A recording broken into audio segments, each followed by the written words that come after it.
Hello everyone. In the world of spreadsheets and data manipulation, Excel is a powerhouse and one of its most useful functions is substitute. So today let's explore the wonders of substitute function in Excel.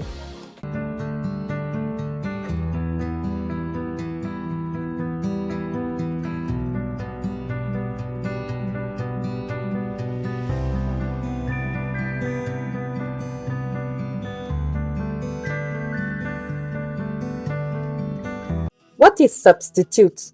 Substitute function in Excel allow us to replace a specific text string within a cell with another text string.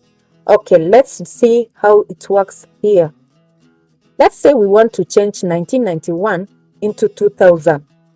So you just come,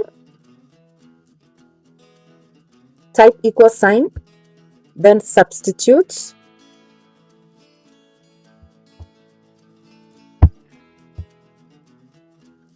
Click on the cell that you have the word or the number that you want to substitute, then put a comma, then type the word that you want to substitute. For us here it is 1991.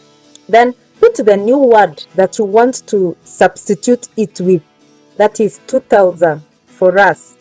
And then close the parenthesis, click enter.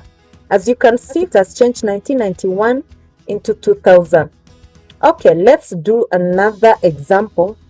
Let's say in this second example, we want to change this slash into dash. What we will do, you just come, do the same thing, type equal sign, then substitute, then click on the cell that you have the number or the string that you want to change.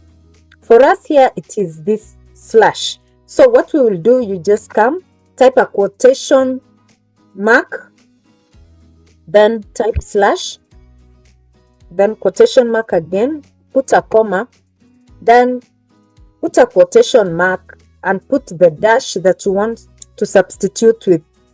Then close with the quotation mark and close the parenthesis, hit enter. See, it has automatically changed the slashes and substitute it with the dash. Alright, if we wanted to change the sweet to green melon, you just come, type substitute, then click on the cell that you have the word that you want to substitute, then put a quotation mark and type sweet, put a comma, another quotation mark, then type green, and then close the parenthesis and hit enter, and it automatically changes the sweet melon into green melon. Thank you so much for learning with us. Kindly subscribe and share this channel. See you on the next tutorial. God bless.